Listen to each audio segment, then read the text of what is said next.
All right, in the last video we talked about how the British came to conquer India and then how they used India and how they abused India. Now we're going to move on to Africa. And this time period is usually referred to as the scramble for Africa. So think about what scramble means and what comes to mind. Think about people scrambling to conquer as much, the Europeans, to conquer as much of Africa as they could. What you're going to see happening is England's going to be one of the big players, but England and France will start taking other areas, and other countries will look and say, "Oh no, they're getting something that I'm not," and they're going to run in there and try to conquer more and more and more, and very rapidly, really in just a few decades, Africa will go from being largely independent, except for a lot of the coastal regions, the trading post empires had already taken, but the main heart of Africa, which we talked about, the second largest continent, is going to go from being largely unconquered to almost entirely conquered by Europeans in just a couple of decades. And it happened so rapidly, we call it the scramble for Africa. So how did Africa get conquered? Well, largely second half of the 19th century. Why not before? We've already talked about it. Africa had, the Saharan Desert up here, that's going to stop people. But then let's say you got down to the Sahel or Central and Southern Africa, you get down into the areas where there's jungles and diseases that Europeans, Asian people, Middle Eastern people did not have immunities to or any resistance to, malaria, dengue fever, all of these things. So that's going to keep people out. The African people themselves were just able to repulse any invaders from Europe and or anywhere else for most of history. So that's going to be a the industrialization was the big change, right? So Africa is going to go from this, which is pretty much what it looked like right before imperialism. There were Bantu kingdoms, the Saharan Desert. We talked about the Sudanese empires before, the East Coast city-states down here. There were Dutch and early English settlers down in South Africa. We've already talked about them before. But most of Africa was not conquered by Europeans. So it's going to go from this to this in about 20 years, 20 to 30 years. It's going to go from being almost entirely unconquered with the exception of the coasts to being almost entirely conquered. Now, a couple of notes here. England is going to get the lion's share. I know it looks like Africa has a huge amount of land, or France has a huge amount of land, sorry. And they do, but you also have to remember a lot of this is just godforsaken desert. So they are king of the desert up here. But England's going to get most of the useful bits here. Belgian Congo, we'll talk about specifically here, some of the worst abuses. Two things I want to point out. There are two places in Africa that won't be conquered. One is Liberia over here. Liberia, think like liberty. That's a protectorate of the United States of America. It was a place where for a little while enslaved people were sometimes given their freedom in a weird way from the United States of America, slave colonies, and then sent back to Africa. So Liberia is a weird mixture of cultures there. Unfortunately, have had some terrible times in the late 20th century, along with their neighbor Sierra Leone. But Liberia, main capital is capital Monrovia, like President Monroe. So think like early American history. So Liberia is independent, but it's also a protectorate of the United States of America, and that's why. The one that's really worth pointing out here is Ethiopia. Ethiopia is going to adopt many European tactics and also weaponry, especially machine guns, and their king Menelik II will be able to repulse the Italian invaders. So when the Italians try to conquer Ethiopia, he shames them. And so Ethiopia is the only African country to actually fight off, using European weaponry, fight off a European power and remain independent until World War II, when Italy comes back for revenge. But yeah, King Menelik II, Menelik II, like King Menelik, the original king of Ethiopia, who, according to legend, brought back the Ark of the Covenant. Yeah, like that royal family. So that's the one place in Africa, with the exception of Liberia, that will be able to fend off against Europeans. Everything else in the second largest continent in the world is conquered. So, land grab, scramble. We talked about this. There was a huge land grab in Africa where people were trying to conquer more and more. Europeans would see somebody take something, they would then move in to conquer, to take more, because they feared of missing out and losing the advantage, losing the resources, losing the materials, losing the markets. It's all driven by the industrial age. There was this panic essentially of falling behind in the industrial age. How is it that they can conquer Africa now?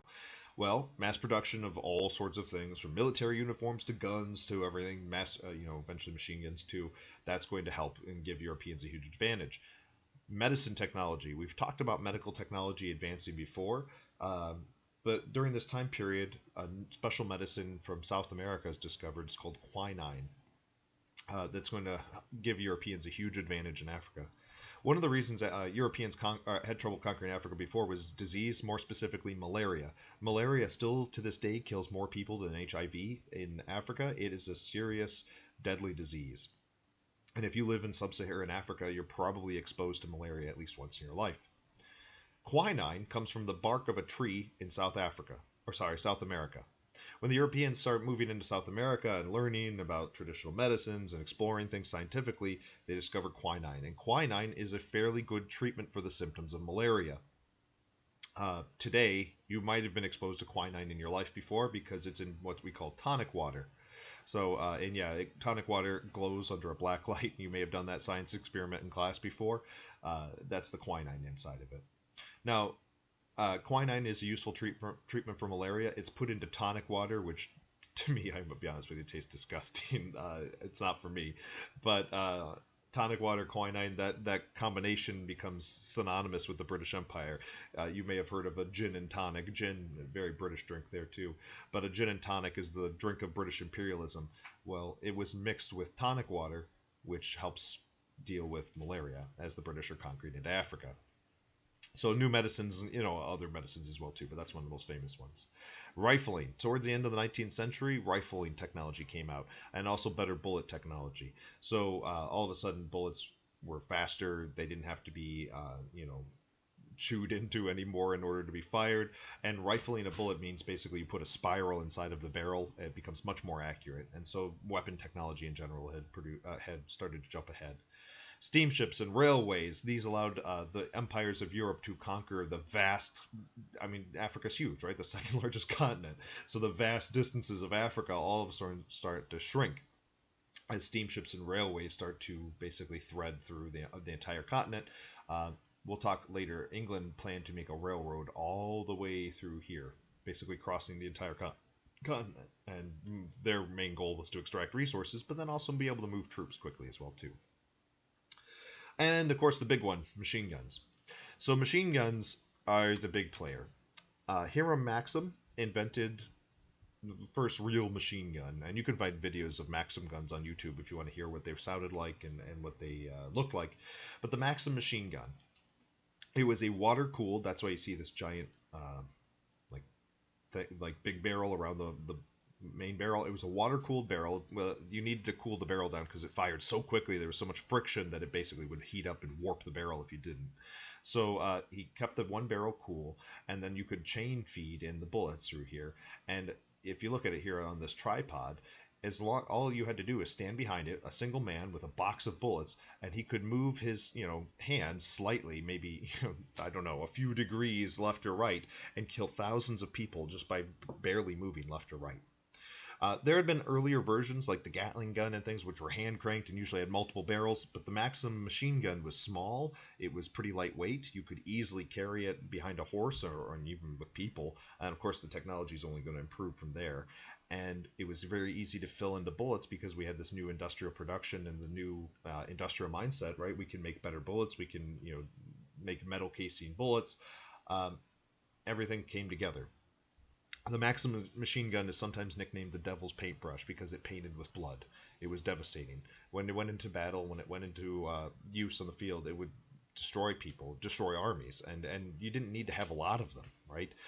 You could have a strong warrior culture with thousands of people in your army and your military using swords and using shields and spears and axes and arrows, traditional weapons, but the machine gun is going to lay them all out. That's the big game changer. This is the main reason. Yes, medicine, trains, steamships, everything else. This is the main reason why places like Africa will finally be conquered by the Europeans. The Maxim machine gun. Old Thunder wrote children's books in the 19th century. Imperialistic themed children's book here. This is a children's author and poet. He wrote things like, "Whatever happens, we have got the Maxim gun and they have not." That's a great quote for a children's book. Another children's book at this time period came out, which was like a learning your letters type of deal. C is for colonies. proudly we boast for all of the great nations, England has most. Uh, the British conquered people. They used Maxim guns, and they were proud of it. They taught it to their children. This was something they viewed as like their technological racial superiority. We talked about social Darwinism before in the last unit. Um, this is the mindset, and they're conquering, and they see this as the right way of doing things. Totally justified. So now it's possible to conquer all of Africa using these new technologies. England and France are going to take most. However, other countries will be involved. Germany didn't become a country until the 1870s, so they kind of came late to the party. They get less. A lot of people are going to look at Germany's lack of colonies and lack of overseas resources as a leading cause of World War One, as one of Germany's reasons for why they wanted to fight in World War One, and then also arguably World War Two. We'll talk more about that later. Belgium, newly formed Belgium as well too, will get Central Congo region here, and unfortunately have some of the worst abuses in history, along with just killing people. King Leopold II conquers Belgian Congo and makes it his personal piggy bank, basically the place where he is solely funding himself and his lavish lifestyle. Meanwhile, straight up torturing people, human beings. Largely rubber trees. The main export is going to be rubber. But if you were seen as lazy or you struck against a European, Belgian master, essentially, you would be severely punished. Beatings, whippings, hobblings. Unfortunately, one of the most common punishments was to cut off somebody's hand as a punishment, because then they're still alive, right? And they're still living, and they will live as an example of why you should not go against King Leopold and his Belgian masters. So it's pretty horrific. And I say why it's really one of the most unfortunate is because this also becomes something that's still done in Africa to this day. Uh, in many times when there's civil wars, people will cut off the hands of children and cut off the hands of anybody else, especially young boys, so they'll never grow up to hold a gun and possibly be a threat against you. Some really terrible abuses are going to be set during this time period, and they're going to have a legacy that's going to echo through for the next 150 years till this present day. If you ever read Heart of Darkness, Heart of Darkness takes place in the Belgian Congo during this time period. Written by Joseph Conrad. It's oftentimes required by EP Lit classes, so one day you may end up reading Heart of Darkness. All right, so there's this scramble for Africa, right? All these different all the different European countries, and eventually even the United States will get involved with this too, looking into this thing. So all these different European countries are trying to conquer Africa, and they're starting to bump up into each other. Now, fearing war and probably trying to hope to get more land, Germany calls this Berlin Conference. All the European countries get together in Berlin, and they're going to sit down and talk about how to fairly and evenly cut up Africa in a civilized way. Right? So they're going to come up with a way of doing it without leading to war. The Berlin Conference. This is a famously cited example of the imperialistic mindset. So 14 European countries and the United States of America is invited, get to come, and they're going to talk about how to cut up Africa. What's really telling is no African people are present at the Berlin Conference. None of the traditional kingdoms and their rulers and the traditional rulers of powers of Africa, none of them were invited because their opinion is not valid and not important. Their claims to the land don't exist. They aren't considered during this conference. So the Berlin Conference is where the European powers get together and decide how to divvy up fairly in a civilized way all of Africa without the Africans having any say. It's usually cited as a great example of the imperialist mindset. They viewed Africa as empty land, and the Africans were not viewed as equal human beings or equal powers or equal people in any way. They were just in the way, basically, for the European powers, the civilized people, to conquer all those territories. Pretty disgusting, pretty terrible. Now, when they're going to chop up Africa and they make this map eventually, where they say, well, okay, this is England, this is France, this is Belgium, all this stuff, they cut this all up. You're going to look here, by the way, this is not 100%, but this is how a lot of Africa looks to this day. So they basically are drawing up the map of Africa. Problem. They're conquering lands out of greed. They're not conquering lands to consider any of the African people and any of the cultural groups that are there. They're just conquering it and mixing everybody together. It's going to have some huge problems up here. And here we'll talk more about those later, uh, and also here, like what's about South Sudan and North Sudan in these areas, they don't care about the local divisions. They don't care about the local political, cultural groups. They just mash them all together and claim dibs on people. This is going to cause a lot of problems. A lot of the civil wars of the 20th century in Africa are being caused or being created right here. All right, let's talk about colonial rule in Africa. Uh, kind of like India, the white people dominated the society, and they often played racial religious groups against each other. England did similar things in India with Hindu and Muslim people. Well, playing the different groups against each other, they also Europeans will do this in Africa as well. Some of the worst ones are going to be in Belgian-controlled areas of what you would today call Rwanda. There were two groups mainly that we need to know about: the Hutu and the Tutsis. These groups of people here in the Rwandan area were neighbors. They had basically lived next to each other and peacefully. Two different groups of people who had lived next to each other for a long period of time, traded with each other, uh, never had really large-scale civil war. Well, when the Belgians conquer, they're going to take the Tutsis, who are taller and had more European-style features, smaller noses, lighter skin. They say, well, the Tutsis, they're in charge now. They're going to be our people. You know, obviously the Belgians own everything, but the Tutsis are their second in command, and the Hutus are the lowest in society. Eventually, one of the Tutsis that they had put in charge and started to disregard and go against the Belgian rule was seen as a bit of a problem, and so the Belgians just switched it. They said, okay, well, Tutsis, now you're the lowest people, and the Hutus are now the more superior people, and they're our second in command, they're our second in charge. They're playing these different clan groups against each other, racial groups against each other, as if they're pawns in chess, and they're not considering the long-term ramifications and power structures that are in place. They're making these Hutus and Tutsis resent each other, and the Belgians don't care. And actually, they're kind of happy about this resentment, because if the Hutus and Tutsis are resenting each other, they're not resenting the Belgians, and they're not fighting against the real enemy, which is the European power that had conquered them and is forcing these games upon them, essentially. So, anyways, that's going to lead to a lot of 20th century problems. The Rwandan genocide is going to be between the Hutu and Tutsis. If you've ever heard of the Rwandan genocide, it's a terrible genocide in the late 20th century. Um, Also, many of the Europeans believed that the local people were mentally inferior and needed controlling like children. We'll talk more about that when we get to the white man's burden here in a second. So that's part of the belief that these people needed the control, which is bizarre to us today, but that was the belief in the time period. Raw materials shipped back to Europe. However, some white people started to move to these lands as well to become farmers and mine owners. Later on in the 20th century, you're going to hear white people in Africa oftentimes just being referred to as farmers. Sometimes that's viewed as like a derogatory term, a slightly derogatory term. But if you ever hear a South African politician talk about farmers, he means white people. The farmers who came into Europe at this time period to start conquering and owning plantations. Not as commonly as North and South America, though. So there will be white people who will move to Rwanda and will move to all sorts of different places in Africa. However, not as many. Remember, the Aztecs, the Inca, the North American native tribes, they were largely decimated by diseases. Massive kills. A genocide happened with disease there. Um, Africa did not have that. Africa didn't have the massive depopulation like North and South America did. And so as a result, there will be white people coming to Africa, but they will never outnumber the indigenous people. So Africa, India, places that don't have the decimation that North and South America did, will never be considered part of the Western world. And we've talked about this before, like what is the Western world?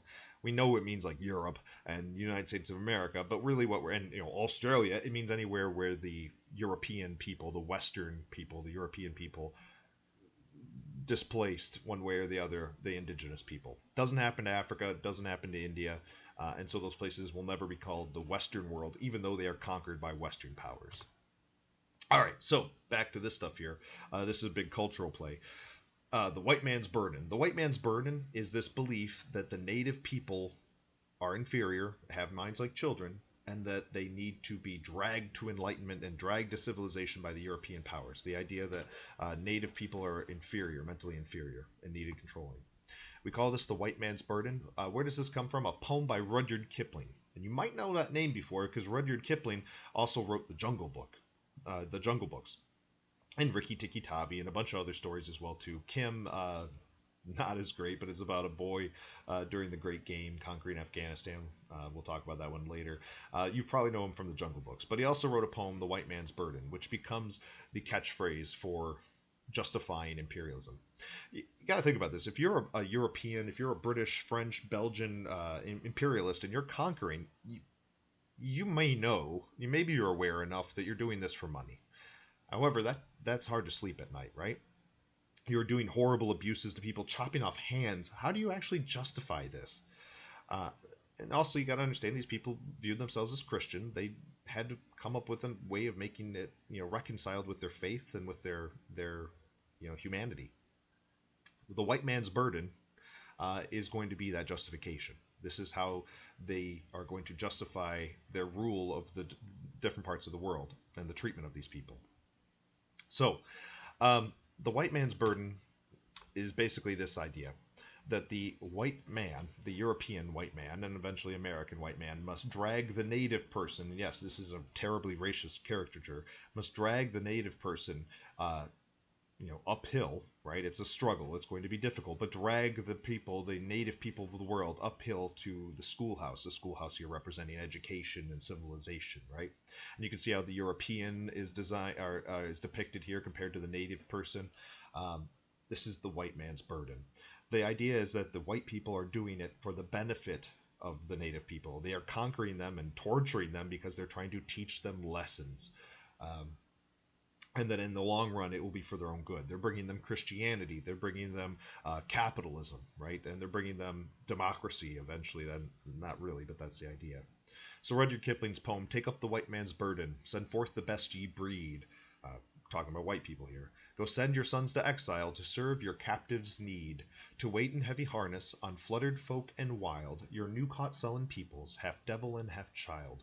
Take up the white man's burden, and reap his old reward, the blame of those ye better, the hate of those ye guard. The cry of hosts ye humor, awe slowly to the light. Why brought ye us from bondage, our loved Egyptian night?" So this is the poem, and this is the basic justification for how people would view it. The white man's burden: send forth your best ye breed, so send forth your children, and you send your sons to exile around the world to serve your captives' needs. So they're calling the native people of Africa, India, around the world, they're calling them captive, but the people are captives, but they're going there. The children of England and places are going there to serve them, to serve the captives. To wait in heavy harness, so like something heavy holding you down, on fluttered folk and wild. This is how he's referring to the native people around the world, fluttered folk and wild. Your new caught sullen peoples, half devil and half child. This is incredibly racist and dismissive of the people around the world, calling them half devil, like they're not Christian people, and half child, that they have the minds of children. Take up the white man's burden, reap his old reward, the blame of those ye better. He admits that people will say, no, you're doing the wrong thing here, but you know better. You're better than those people. The hate of those ye guard. The people that you're captives, these people aren't going to love you, right? A lot of these people are going to hate you because of what you're doing and conquering them. The cry of hosts ye humor, so the people you've conquered here, slowly to the light. For I brought ye us from bondage, our loved Egyptian night. Okay, this is a biblical reference. Rudyard Kipling's making a reference here to Exodus. In the Bible, in Exodus, one of the curses, basically, what's the word I'm looking for? Anyways, Moses versus Pharaoh, and he disproves all of the Egyptian gods by attacking different parts of Egyptian society. He goes after Ra, right, the god of the sun, and basically says the Christian God, Jewish God at this time, Hebrew God, can take out the sun, and basically shows his power over domination over Ra. Made everything God, why am I blanking on the word? Locusts, and made the Nile run red and all that stuff. But one of them, he blocks out the sun, and all of Egypt is totally pitch black dark. So you couldn't see your hand in front of your face. Remember, darkness is usually used as a metaphor for ignorance. So he's saying, "Why brought ye us from bondage, our loved Egyptian night?" Saying that the native people loved their darkness. They loved being in ignorance, and now you're dragging us to civilization. So Rudyard Kipling's writing and saying that people won't understand that you're doing this. What you're doing, but you're dragging these native people living in their darkness, living in their ignorance, you're dragging them to civilization. Pretty bizarre mindset. Uh, Rudyard Kipling, though, is sort of seen as the main voice of imperialism in the British Empire. He's a complicated character if you ever want to learn about him more in history there, because he spent a lot of time among native people, but also spent a lot of time around them as a British person, as a British imperialist, and was above all these people. I will also point out the first he was friends with the guy who founded the Boy Scouts, and so Jungle Books especially, but his other works as well, are heavily influential for the Boy Scouts. So if you ever get your hands on a very old Boy Scouts manual, you'll see a lot of Rudyard Kipling writing. And if you were a part of the Boy Scouts, you probably picked up on the different animals that you go through as you go through the different stages. They're all from the Jungle Books. The original Boy Scout handbooks used to have full Rudyard Kipling poems involved in it. The Boy Scouts were created largely out of imperialistic need. During the Industrial Age, you saw young boys growing up in cities, not learning how to make fires, not learning how to be a scout. Go out and find fire, go out firewood, and go out and find water and food. And so there's a real demand to create um, a basically a way to teach city children how to be more able to work in the fields. That led to the creation of the Boy Scouts after the Boer War, largely. So, young knights of the Empire, their code and further scout yarns, and eventually became the Boy Scouts. All right, almost then finished. I know this was getting long, but it's almost finished. So British South Africa, constantly pushing the Boers, the Dutch farmers, north, moving them into different areas, conquering them out, squeezing them into the Zulu and Bantu people, and there's going to be lots of wars and lots of struggles between the British Empire and the Zulu nation. Go watch the movie Zulu. I know it's long. I know it's older. You'll enjoy it. Um, However, diamonds and gold start being discovered in the Boer states, so the areas that originally the British were just conquering around the coast and pushing the Dutch up north. But then once money was found in the Dutch areas up north, well, you start to see the British taking all of those areas as well too, and pushing the Dutch even further and conquering the entire area outright. South Africa today is an interesting mix of English and Dutch and African languages. So if you ever hear somebody from South Africa, they have a very unique accent. It's because of the mixture of European and also African words and dialects as well too. So they started pushing these people. That's the Boer Wars. We don't need to go much into the Boer Wars in this class. Cecil Rhodes is going to come out during this time period. His goal, he was a British businessman, but his goal was to make a railroad from Cairo to Cape Town, from Cape to Cairo. And that was his idea. The idea of the British Empire conquering all of this land, which they pretty much did, and then building one giant train route all the way through. And he wasn't doing this to help the people of Africa move better and transport better. He was doing this to move diamonds largely because they started to find more diamonds and gold in South Africa. He wanted to move the diamonds out here, get to the Mediterranean. It would have been a lot faster than any of the sea routes here and a lot more reliable. No shipwrecks really or anything. So get all the diamonds and ship them up this way. Cecil Rhodes, Cape to Cairo. Cecil Rhodes, also a founder of the De Beers Corporation, who today basically have a monopoly over the diamond industry still to this day. So that's Cecil Rhodes, Cape to Cairo.